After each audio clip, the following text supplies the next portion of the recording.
ग़ज़वा-ए-हिंद basic रणनीति। ये तो हम सभी जानते हैं कि ग़ज़वा-ए-हिंद क्या है, लेकिन आज हम आपको ग़ज़वा-ए-हिंद बेसिक रणनीति क्या हो सकती है इससे अवगत कराएंगे। आप और हम सब ये भलीभांति जानते हैं कि मुस्लिम राष्ट्रों की तुलना में हिंदू राष्ट्र न के बराबर है। ऐसी परिस्थिति में भारत, जो कि हिंदू बहुल देश है, उसे धर्म के आधार पर विदेशी मदद मिलेगी यह सोचना तो व्यर्थ है। बल्कि इजरायल की तरह भारत को भी भविष्य में चौतरफा युद्ध का सामना केवल धर्म और राष्ट्रीय लोकतांत्रिक पहचान के कारण ही करना पड़ सकता है। सर्वप्रथम आपको इस खुरासान को समझना होगा व खुरासान को भी समझना होगा, जो कि निम्नलिखित है। रणनीति। इस्लामिक स्टेट खुरासान प्रांत आईएसकेपी या आईएसआईएस के सलाफी जिहादी समूह इस्लामिक स्टेट आईएस की एक क्षेत्रीय शाखा है जो मध्य और दक्षिण एशिया, मुख्य रूप से अफगानिस्तान, पाकिस्तान, तजिकिस्तान और उज्बेकिस्तान में सक्रिय है।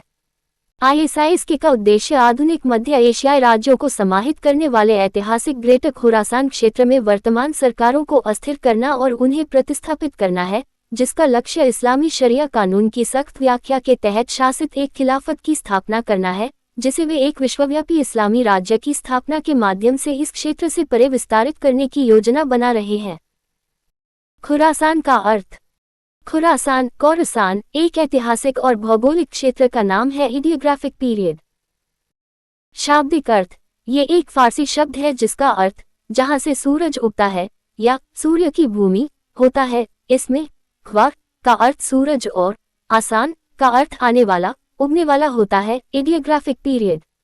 भौगोलिक स्थिति। ये विशाल क्षेत्र ईरानी पठार के उत्तर पूर्व में स्थित था। ऐतिहासिक रूप से इसमें आधुनिक ईरान का उत्तर पूर्वी हिस्सा, अफगानिस्तान और मध्य एशिया जैसे तुर्कमेनिस्तान, उज्बेकिस्तान और तजिकिस्तान के विस्तृत भूभाग शामिल थे। Idiographic period. सांस्कृतिक महत्व। 8 से 1 शताब्दी के दौरान इस्लामी सभ्यता के काल में ये क्षेत्र अपनी कला, संस्कृति और व्यापार के लिए दुनिया भर में अत्यंत समृद्ध और प्रसिद्ध केंद्र माना जाता था। Idiographic period. समसामयिक संदर्भ। हाल के वर्षों में आतंकवादी संगठनों जैसे आईएसआईएस ने इस ऐतिहासिक नाम का इस्तेमाल अपने चरमपंथी एजेंडे और एक नए इस्लामिक स्टेट की स्थापना के लिए किया है। स्रोत: इंटरनेट। ग़ज़वा-ए-हिंद रणनीति।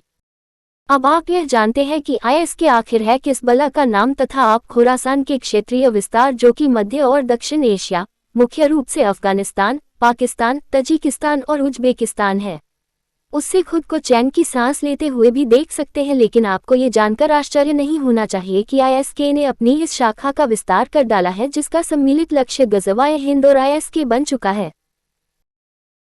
जिसकी लक्ष्य की प्राप्ति के लिए वे एकीकृत रूप से कार्य करेंगे, जिसके अंतर्गत पाकिस्तान, अफगानिस्तान, भारत, बांग्लादेश, श्रीलंका, नेपाल, म्यांमार आदि क्षेत्र सम्मिलित है। ग़ज़वा-ए-हिंद आईएसके के लक्ष्य पूर्ति हेतु इन लोगों के टॉप लीडर सर्वप्रथम अफगानिस्तान, पाकिस्तान व बांग्लादेश को बातचीत के माध्यम से अपने इस्लामिक राज्य के सपने को पूर्ण करने के लिए इन देशों से आग्रह करेंगे और इनकी सेनाओं व खुफिया एजेंसियों तथा सरकारी गैर सरकारी मशीनरी का इस्तेमाल करने के लिए भी आग्रह करेंगे तथा अंतर्राष्ट्रीय इस्लामिक संगठनों के दबाव में इन देशों को हर शर्त को मानना होगा, जिसके मानते ही यह अपने अपने देश पर नियंत्रण भी खो डालेंगे और यह नियंत्रण अबज और अंतर्राष्ट्रीय मुस्लिम संगठनों के हाथ में चला जाएगा।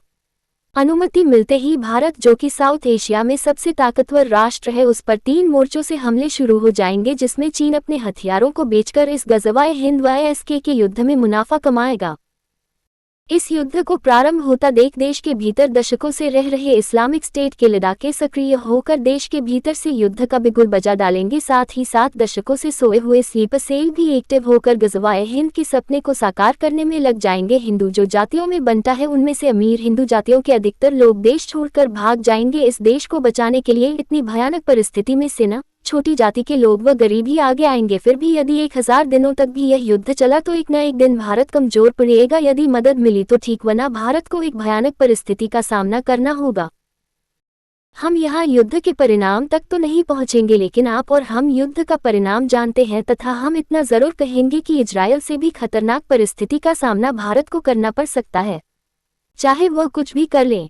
इजरायल की मदद तो अमेरिका ने कर डाली, क्योंकि अमेरिका के खुद के हित भी इस युद्ध में पूरे हो रहे हैं, परंतु भारत की मदद आखिर कौन करेगा? किसे ऐसी परिस्थिति में भी भारत से लाभ कमाने के अवसर नजर आएंगे। Shakti Kumar, author and activist.